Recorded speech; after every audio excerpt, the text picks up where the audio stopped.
All right, Alvaro and Willie, welcome to Uplift. This is not the first time I'm meeting you guys. So, for those who don't know, I met Alvaro and Willie when I was studying in IE University, um, and they were a year ahead of me. They are very entrepreneurial in nature, and we also did a small little collaboration when I had my podcast back in 2022 with them. So yeah, I mean, I'm meeting you guys after I think 4 years. So thank you for being here. Appreciate it. Our Nice pleasure. to see you. It's been a long time, so it's going to be a nice follow-up. If For you sure. still have the other podcast, I think it'll be very interesting to compare kind of where we were versus where we are today, because it's been Yeah. quite some few years. Yeah, Yeah. actually, the page still exists. It's not dead. I mean, sometimes I look back and I scroll through. So yeah. What was it It's called? The Passion Project, no? Was it podcast? Exactly, Yeah. exactly. The Passion Project podcast. Yes. Nice. Wonderful. So yeah, I think without any further ado, I'll let you guys take the floor and explain a little bit about the moving company, and what you guys do. And you guys can take turns or however you wanna give a background about it. Mhm. If you want, you can start, Willie. Just Yeah, for sure. continue. So Yeah. basically, the moving company, what we do is we offer national and international students the solution of transportation and storage, especially during summer and exchange periods. This idea came up basically during COVID when a lot of our friends had this issue that they needed to store their stuff because, a lot of them went out of the country very quickly thinking that COVID was going to be, a 1, 2 week thing, and in the end, it ended up being, almost a half a year thing. So a lot of them left a lot of things behind in their apartments, and they were paying rent for basically having their stuff stored. So we were like, why not start a thing where we can help our friends get everything out, make some summer money, and profit from it a bit. And in the end, we had a lot of people from many different countries reach out to us that first year. So we thought, why not, turn this into a business idea and actually help students, constantly into moving, because they not only had this issue only during COVID, but also during summers, especially because you leave your country to your country, and you leave a lot of things behind. So that's what we did. We started this 2020, and nowadays we're still going, and we grew even bigger. We have a lot of presence in many international universities here in Madrid. And Segovia as well, and we closely work with student residences too.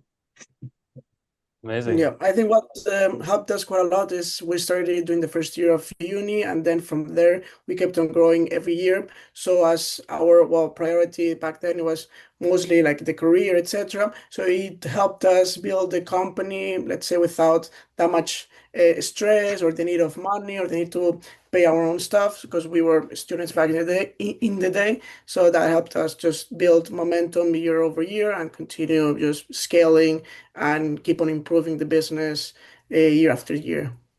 Yeah, amazing. I wish I knew about you guys back in 2020 because when I joined IE, I got into Resa, the residence, Yeah. and Mhm. I had the same case where I had to leave my stuff in Resa and pay the rent for the entire year because I was back home in India. So I wish I knew you guys back then. I would have saved a lot of money, but better late than never. Yeah, so I think what I noticed is that you guys saw a problem and then you made that, you saw an opportunity in that problem, that you can make a business around. So I don't know how, what was like the trigger for you that okay, you want to make this actual thing and you want to really, be a little serious about it. I think the trigger was just, as Willie mentioned initially, just to help out a few of our friends make some summer money. So we just turned 18, that year, and yeah, we just wanted to just help out and make some quick cash. But then when we saw that, well, this could actually be a need that students would have a year after year, that's when we saw, well, that we could keep on growing, and then we started seeing things more serious. And after that first summer, I think once we got the initial estimates of clients, etc., I think that's when we incorporated the company, the both of us, and that's when I think it started getting a bit more serious. And then from there, year after year, started scaling more and more, and then we saw that it could actually be a decent source of income for the both of us to keep for the medium slash long term. Mm, I see. And how did you guys meet? For us, So it during, was yeah, in the first week of IE at Interaction Week, right? yeah, Yeah. I see. And then I think the friendship continued, and then you saw this as a problem together. And both of you were based in Madrid, right? So it wasn't difficult for you to organize this. Nice. So I mean, of course, you began the company, you saw demand for it, and you really went on all in on it. How did you manage doing this while studying at IE? and in the end, it's matter of being able to be organized. Yeah. Um, of course, it is sometimes challenging because you have a lot of finals. And for me, for example, GPA was kind of very important. I strive to go to Singapore to study. So, of course, my grades weren't also bad. But there's a lot of sacrifice and maybe hanging out with friends as well, because when everyone is traveling in summer, you got to be at home working. That kind of sucks. But in the end, it's also for your future. But yeah, I think that as long as you're organized and you're able to kind of manage both things well, it should be fine. It's doable. I've done it and gotten very good grades at the same time. It's just a matter of maybe sacrificing a bit of your free time to, pursue your project. Yeah, it also came. Also, I remember a few times. For example, there's also this party that people organize at the end of the year, like the last year party or something like that. And I remember many times that we were, well, we couldn't assist to those events because pretty much we had to either wake up the next day like very early, like 6 a.m., something like that. So well, sometimes we had to, yeah, sacrifice a bit of personal life that for me, for example, it was not that much big of a deal because well, was not interested in those types of events that much at that point of my life. But I also remember sometimes, for example, where we had to take either some finals, for example, we were based in Madrid and we had to take them online at the Segovia University, etc. While we were doing some moves, etc. So yeah, I mean, it's a matter of, as Willie said, organizing and then also knowing what your priorities are. Yeah. And I remember, I mean, you guys mentioned this as well. It was just the two of you when you began. So it's you doing all the physical work of actually moving the stuff and storing the stuff. Did you evolve into having a team that does it for you right now, or how does it work now? Yeah, so initially, me and Willie, well, pretty much we did all the work. We organized the clients, we closed the services, we organized the logistics, and then we also did the moving, like the physical work. Either we rented the vans, or initially we started with Willie's parents. They had a van that they had for a store they had, so we were using that one. So we pretty much bootstrapped the entire process. But from there, as years well passed and we were getting more clients and we were getting pretty much extremely booked out, and we saw that we couldn't pretty much handle the entire thing ourselves, we started basically hiring, let's say, freelancers, but for the transportation world. That's a very common thing. So we still organize the entire logistics and we manage all the clients. But what we do now, it's for 95% of the services, we have those freelancers that we've been working with for the past 4 or 5 years. And we built like let's say we have sort of a team built out with 5 to 7 of those different drivers, and we more or less just share the logistics with them. Hmm. Yeah, sorry for going back and forth. No But worries.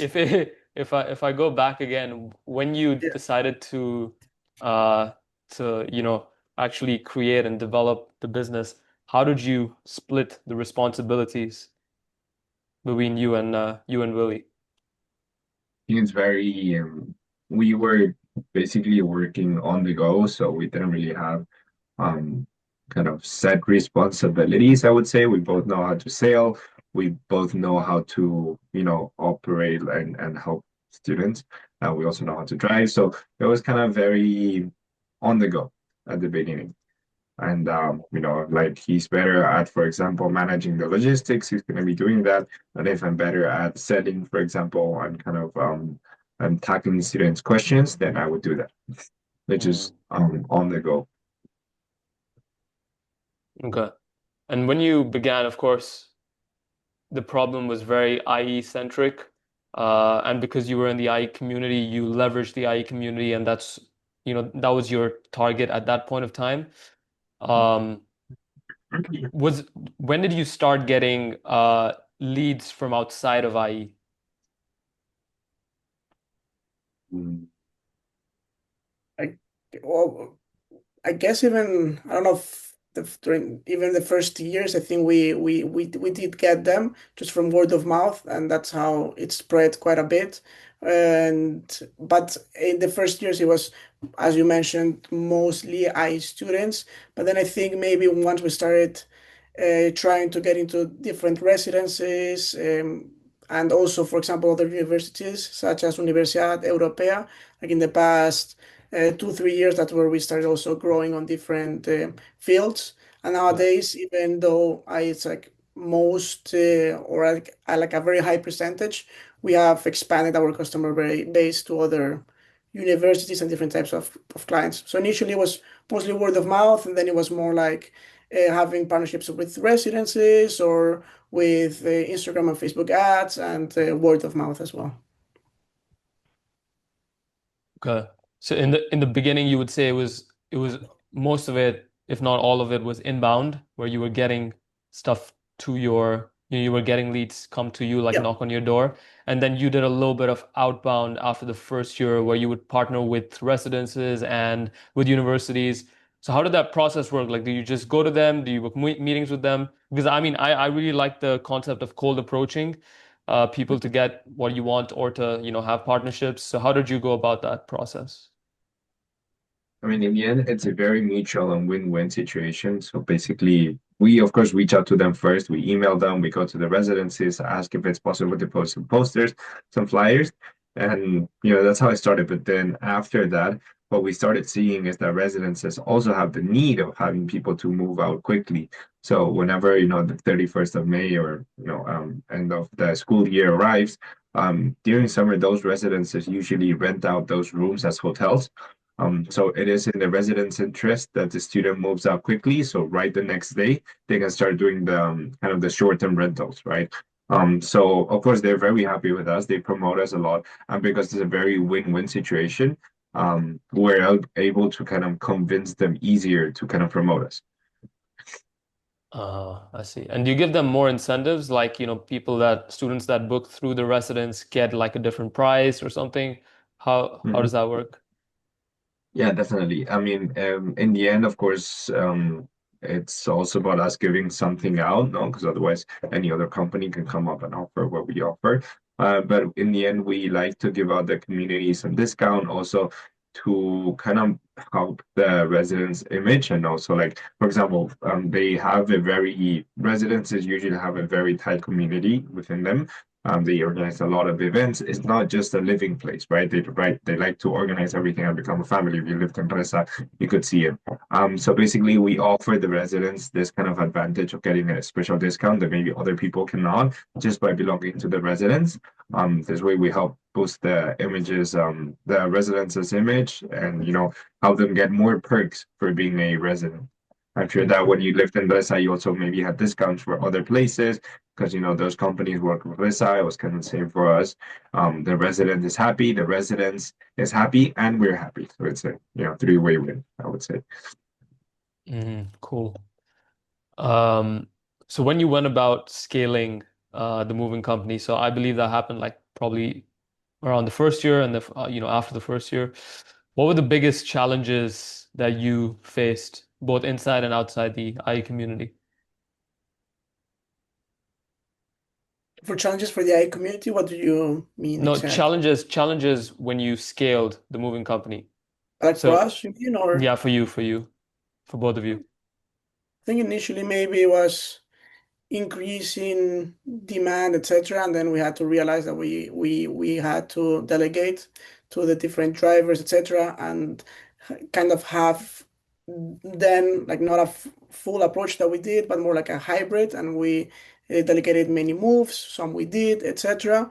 And probably as well, I think another challenge was with increasing demand, then organizing both our studies and having on taking care of our GPA, doing correctly, etc., and also with the demand of the businesses and answering the messages, etc. Anything for you, Willie, that you faced personally? Any Think it was challenges? kind of the same, you know, we both had the same challenges at the beginning. And of course, it was something very new for us. We never kind of run an actual company before. We had many different projects and ideas that we pursued. For example, I tried dropshipping a long time ago. I would have did other things as well. But I never really executed into an actual, you know, business that generated a lot, I would say, as, you know, the moving company. So it was very uncertain for us. I think for me, especially the challenge of uncertainty, was something hard to overcome. But in the end, we managed to work it out together, and you know, grow it to where we are today. And hopefully, we grow more in the future as well. Yeah, man, 100%. Was there in any point of time where you had so many leads and opportunities that you didn't know how to manage it? Probably there was with I don't quite remember, but Okay. that just reminded me of a story that once we thought we could manage the entire schedule from the day, and I think we were like I think like 4 or 3 hours behind schedule at some point, and we had to do like a very big move from a classmate of ours, and we didn't imagine like that was like a bigger move. Usually we move like let's say 8 to 10 boxes, some small furniture, etc. But that one was like a big move with like 3 beds, etc. And I think that day we had to be at the apartment like at 4 p.m. and we will end up reaching at 7 p.m. And it took us way longer than expected. And well, long story short, we finished that day. I think we reached my house where we were gonna sleep at like 5 or 5:30 a.m. in the morning, and the Wow. next day we had to wake up and be in Segovia at 8 a.m. So that was a quite of a big challenge when we started getting many leads, and we of course wanted to try and close as many as we could, because for us it's a very seasonal business. So if we miss the opportunity now, probably that will mean well, just getting less sales at the end of the year.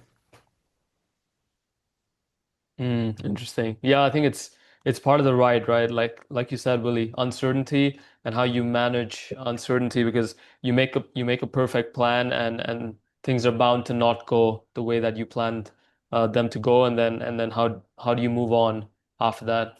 I think that's a challenge that I face as well. Even though I'm not in your line of business, I think generally managing uncertainty is a great skill.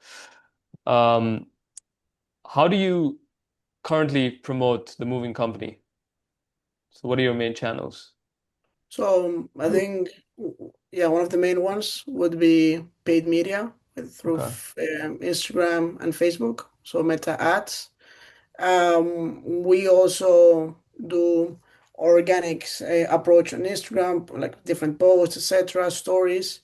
And we also have the still that works quite well, flyers, which seems quite outdated. But if, well, for example, if us we stand in like the entrance of the uni for some like specific dates, etc., with high traffic, because it's very niche, our customer base, we can get quite a lot of leads that we know will probably need the service.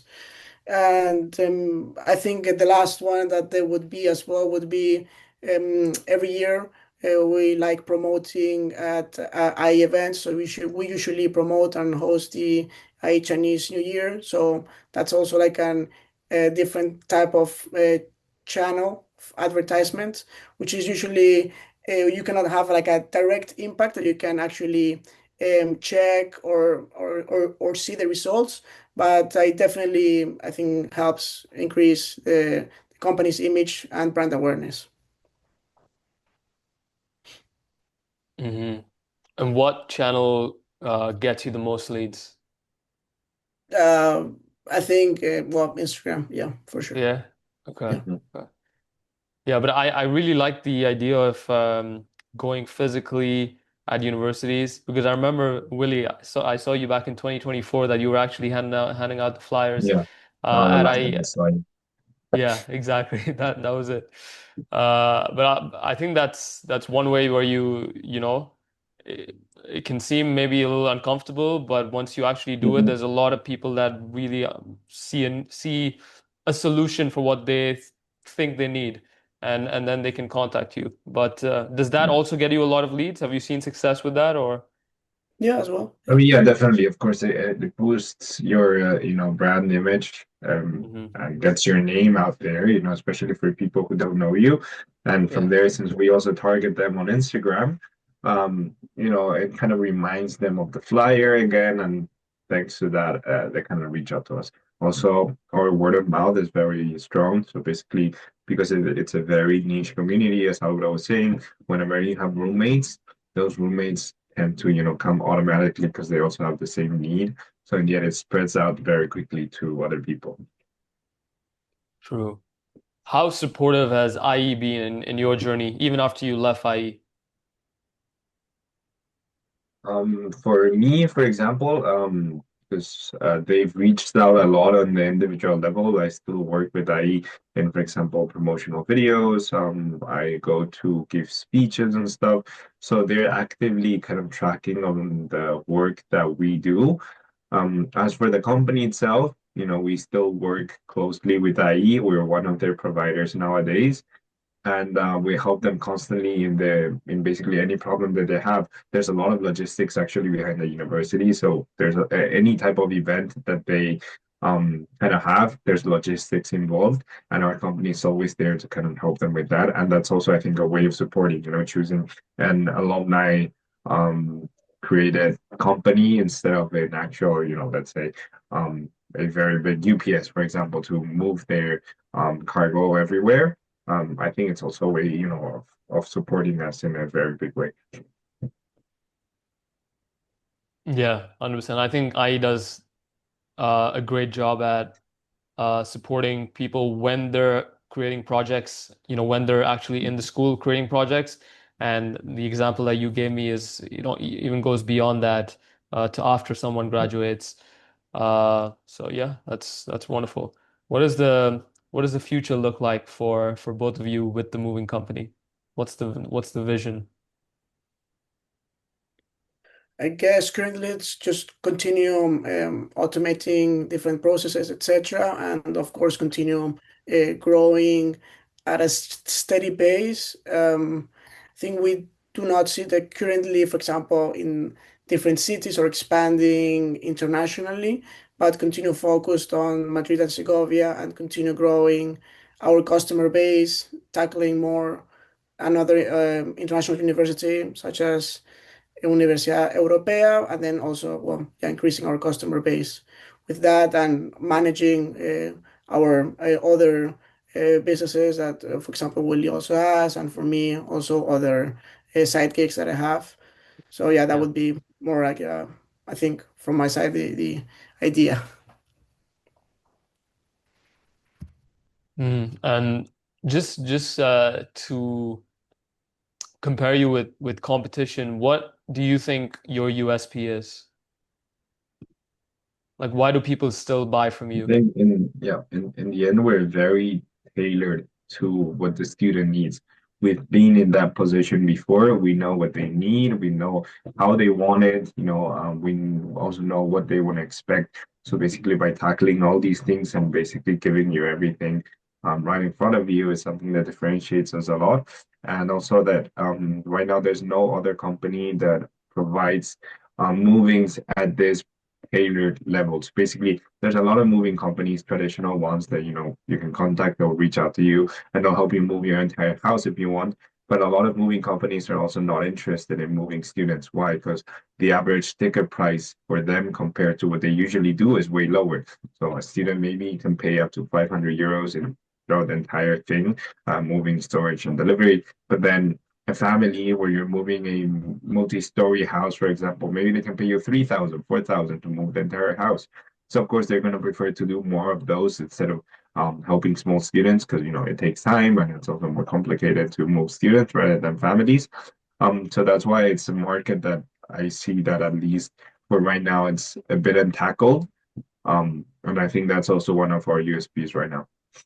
Yeah, I totally agree. I mean, from personal experience, Mhm. because I've also subscribed to your service, I think you're Right. personalized and very relatable because you've been there in the students' Mhm. shoes. You know how it feels, you know the Right. problems that they go through, and that makes a hell of a difference. Are there any other companies that do like exactly what you're doing, like, targeting students only, or is that just you in the market right now in Spain? Right now, officially in the market, I think it's just us, and maybe in Barcelona, I came across one that is doing it there. But as of in Madrid, there's very few. There's, of course, some, for example, competition that we have is storage places that have storage lockers. They try to kind of target the students as well. For example, Blue Space is one that is very popular. They do very aggressive marketing. However, the thing is, the students still face the challenge of transporting the things to a place. So we can offer all in one. They're gonna prefer that over other options. And then maybe traditional moving companies, um, could be one, but they're not really interested into getting the market that much. I know that during COVID, based on an experiences from friends, they did try to get into this market, but somehow they didn't manage to go through with it, so we haven't heard much of them. And besides that, like incorporated companies, there's not much. However, for example, every year we get a lot of people trying to replicate the business idea. We have, uni students, which is normal. We're at IE. There's a lot of entrepreneurial people, so they come up with replicates of our business model. But in the end, it's very hard to copy because we've been in the market already for a lot of years. And in the end, when you're moving your personal items, they're of value, not only monetary, but also sentimental. You want to trust a company that's been there for a long time because, in this industry, reputation is very important. Um, so, I mean, so far it's just been us, and in a larger scale, yeah. Yeah, amazing. I want to ask both of you a little bit about entrepreneurship in general. I mean, I draw a lot of inspiration from your story with the moving company because it's like one of the classic entrepreneurial stories. You saw a problem, you saw an opportunity in the problem, and then you scaled. Um, let's talk about advice. If anyone, just entered university, a student, if they want to begin a business, build a business, where should they begin? You mean in what industry or? Yeah, so like how should they begin? I mean, industry agnostic, like what should they do if they have like a desire to build a business? What should be the starting point?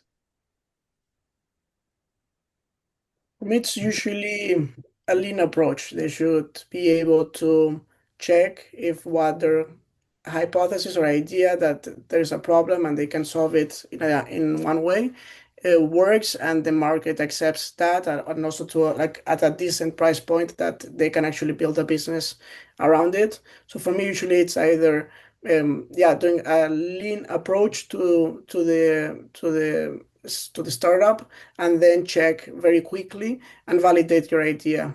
And from then on, if it works, then you can continue scaling, and if not, you can, well, yeah, move to another type of idea. So that for me is usually the first thing that I would tackle. Mhm. So it's very important to surround yourself with the right people. I think if you tend to be in uni with friends that just go out every day and that's all they do and they don't go to class, they use the 30, I think it's 20% absence right now. It's not a very good influence for you. So, in the end, you tend to be kind of like your friends because you're also gonna want to go out. You don't want to miss out. You're in uni, you're making new friends, but in the end, it's also important to keep a balance, for both. You should, I'm not saying you shouldn't surround yourself with friends like that. It's important to also socialize, but it's also on the other side important to um, develop yourself in the professional side, I think.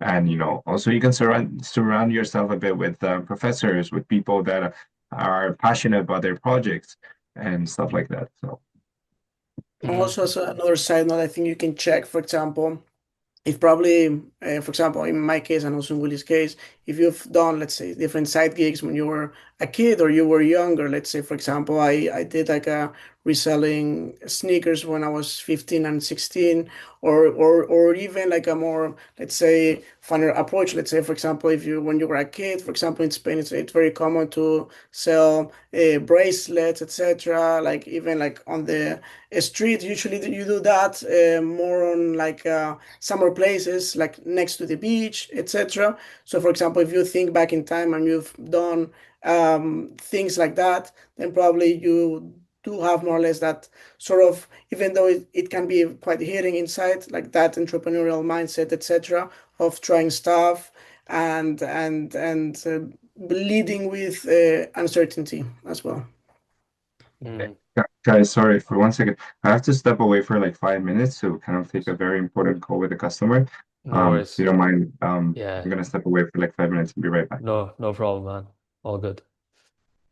Yeah, Alvaro, I think I totally agree. If you already have an entrepreneurial nature, you can just cultivate that and develop that. Then new ideas are going to come and you can execute on those. Like for instance, I also got into drop shipping when I Mhm. was I believe I was 16, 15 or Mhm. 16, or maybe 17. But yeah, I think, you know, finding ways to leverage your time with whatever is available online, because online we have so much information on how we can make money, how, Yeah. how we can do X, Y, and Z.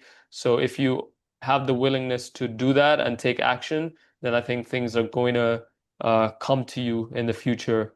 And you will also probably be successful in those because you have that ability to take action.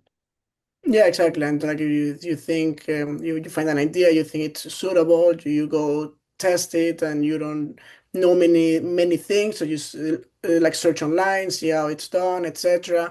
And you keep on persuading that. That's usually some good traits that you like when you do those things. You don't actually think about it, but when you look back in time and you recall some of those situations, you're like, oh, I tried this idea, etc. And that's usually quite a good thing for having, like when you actually want to tackle like a serious project, let's say in the future, that usually resembles that you can be a good fit for actually create a company or a startup. 100%.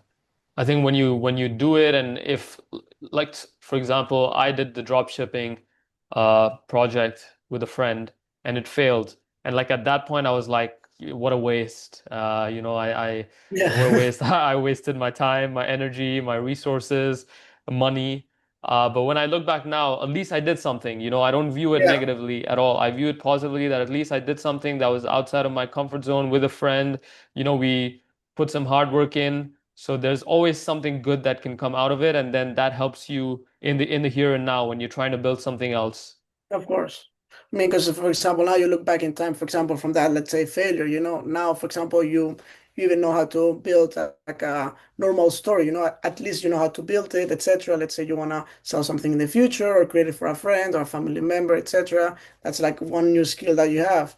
Or let's say you tried advertising it on Meta ads, for example. Well, Yep. before even though the ads maybe didn't work, etc. Like now, at least you know how to even place an ad, which well, 99% of the population don't even know how to do it. That's something that even though it didn't work out correctly, it adds value, for example, to your skill set.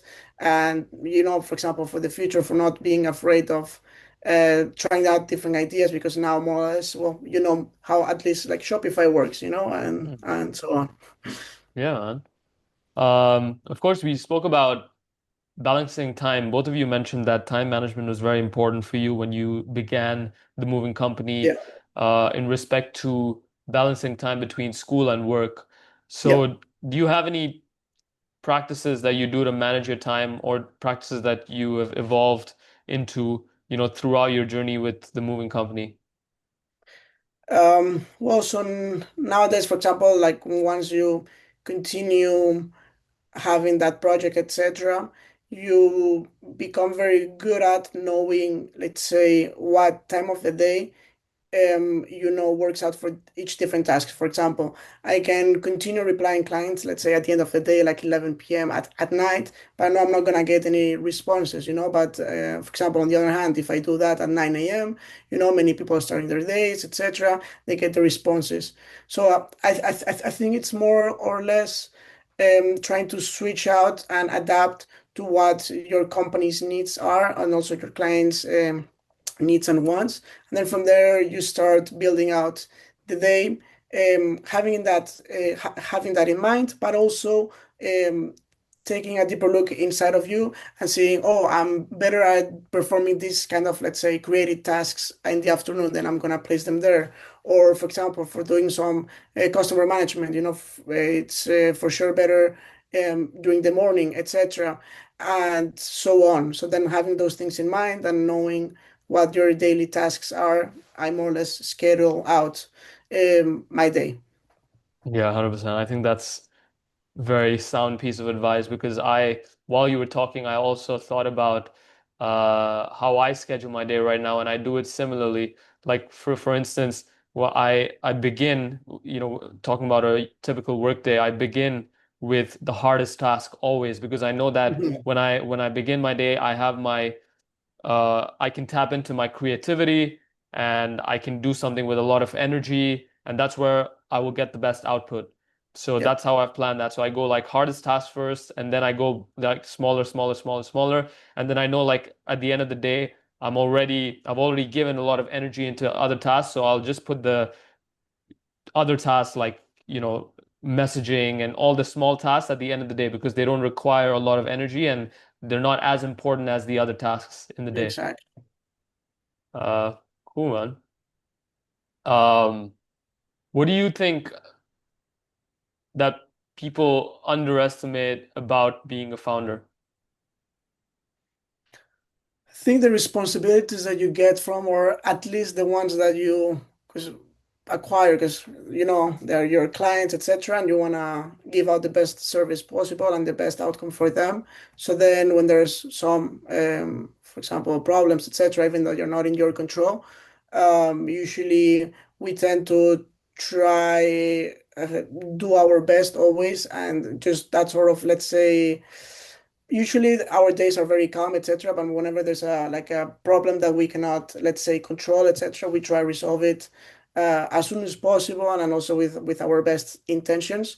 So Mhm. that's usually something that people underestimate pretty much, not stress, but sometimes, yeah, situations can be a bit stressful. So those, let's say, problems are a bit that people underestimate, which they're not that many, but whenever something shows up, maybe, I don't know, not only one problem shows up, but like three at the same time, you know? So managing that is something that sometimes people underestimate. Yeah, I get that. What about you, Willie? What do you think people underestimate about being I a think founder? besides the responsibility that Alvaro mentioned that no one actually tells you about, um, it's also that in the end you have, for me at least, from experience, is that you have a team under you that you have to pay. They have their own families. That for us is a very big pressure because in the end you're not only feeding yourself, but you're also, kind of paying out other people, and those people have families and kids maybe under them. I think that's a very big responsibility and a very big pressure that is put onto founders that no one actually mentions it before you go into building a company. Mm, Do you think that pressure has, I mean, how do you take that pressure? Do you view it like positively to motivate you? Because some people can also get a little bogged down with the pressure, but how do you guys take it and manage that? Mhm. I think I mean, throughout the years, we've learned a lot at the beginning. Of course, it was a lot of pressure because when you start hiring people and you're gonna pay for their how do you call it their salaries and stuff, you kind of have to reach certain goals. And if you don't, maybe you can pay them out or you can, but you're gonna be struggling financially in the company. But throughout the years, since we've grown and our revenue has also grown, we've been able to do it more comfortably these years, and it's been easier. But at the beginning, it's very hard. And if you don't know how to manage your finances well, if you don't know how to keep yourself organized, you're going to struggle a lot. Hmm. I see.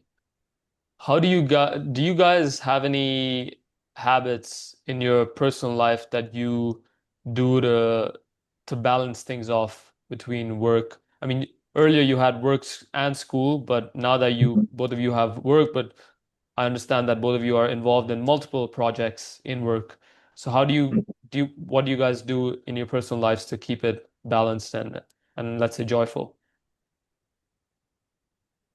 For me at the beginning, I didn't quite look at that aspect, but now I think having some sort of activity at well, just any time during the day helps out a lot, and I'm gonna expand on this because, for example, for me, at least when we do also tasks for the moving company, they're pretty much in the off season.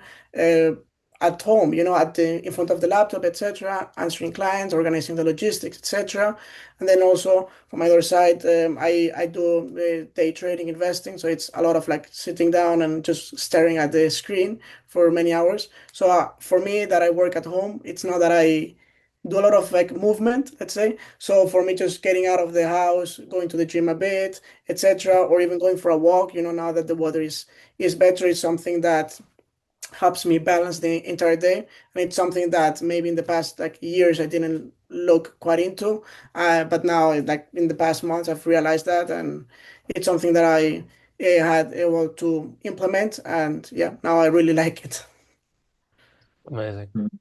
I mean, for me, it's kind of also the same. I try to find activities that help me balance because you can't be working 24/7, not disconnecting. And I know for a founder, it's very hard because you're always trying to be on top of your business, but in the long term, it's not sustainable if you don't disconnect. If like Alvaro is on the screen like 20 hours a day, in the end, he's gonna go crazy. And same for me, if in the end every day from 9 to 9, 9 to 10 working and 7 days a week. So we work 7 days a week. It's not sustainable. So for me, I think that golfing, I play golf a lot. It's something very helpful. You connect with nature, you spend some time with friends, and it's a very calm sport and it's very helpful. And you also traveling a lot, not only just for fun, but to learn about different cultures, learn about different business models. I always tend to travel, and for example, I own several restaurants, so I try to go to restaurants in other countries just to learn how they operate, and you also take advantage of the trip as well. So Yeah, it's a win-win. yeah. No, yeah, I mean, even for myself, I think movement of any kind, even though it takes time, makes you more creative and productive when you actually work. So I go to the gym like 6 times a week, and I find a massive difference between the days where I go to the gym and the day that I don't go to the gym in terms of energy, productivity, efficiency. Uh, so I mean, it doesn't have to be the gym; it can be anything, right? Yeah. Anything that gets your body moving. I'd like to wrap this up with three tips that both of you can give the audience about effective entrepreneurship. So throughout the years, what have you learned? If you could just say three things about it. Okay, I can try starting as I have one. I think for me, for example, what's most important for entrepreneurship, it's for me, it's trying fast and failing fast. So if something works and it doesn't work, but like at least when you try, you need to try correctly and giving out your 100%. Because then if not, sometimes maybe it can be also the case that you've tried an idea didn't work out because you didn't, let's say, test it properly. I think also being quite adaptive and responsive to changes and problems. It's also very necessary. And then the last tip, it's also that you need to find at the beginning, probably there won't be much balance, let's say, between you and your personal life, but eventually, for the long run, I think eventually you need to start becoming aware of well, the time invested, etc., and also trying to have some free time as well for yourself and for others. So, because if not, in the long run, probably won't last very good, you know. Mhm. True. For me, I mean, I agree with all those terms. I think also additionally is very important. What I said before about the people you surround with. I think, to keep that positive energy and to keep yourself in that working loop, it's very important that you have similar-minded people around you. I'm not saying to discard other people, but the people you surround with is kind of who defines you. Also network. It's very important in terms of opportunities that you can get in the future, right?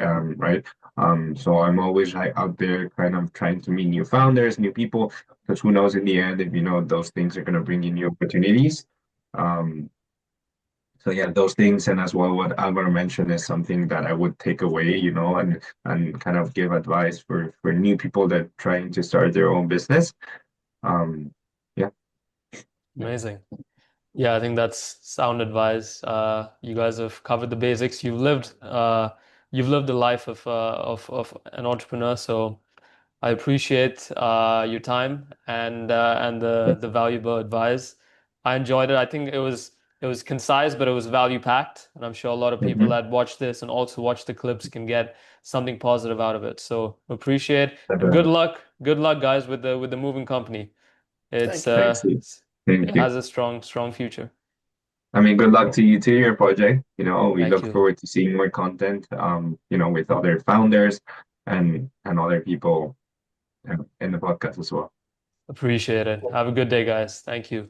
You too. Thank you. Same to you. Bye bye. Thank you. Take care. Bye-bye.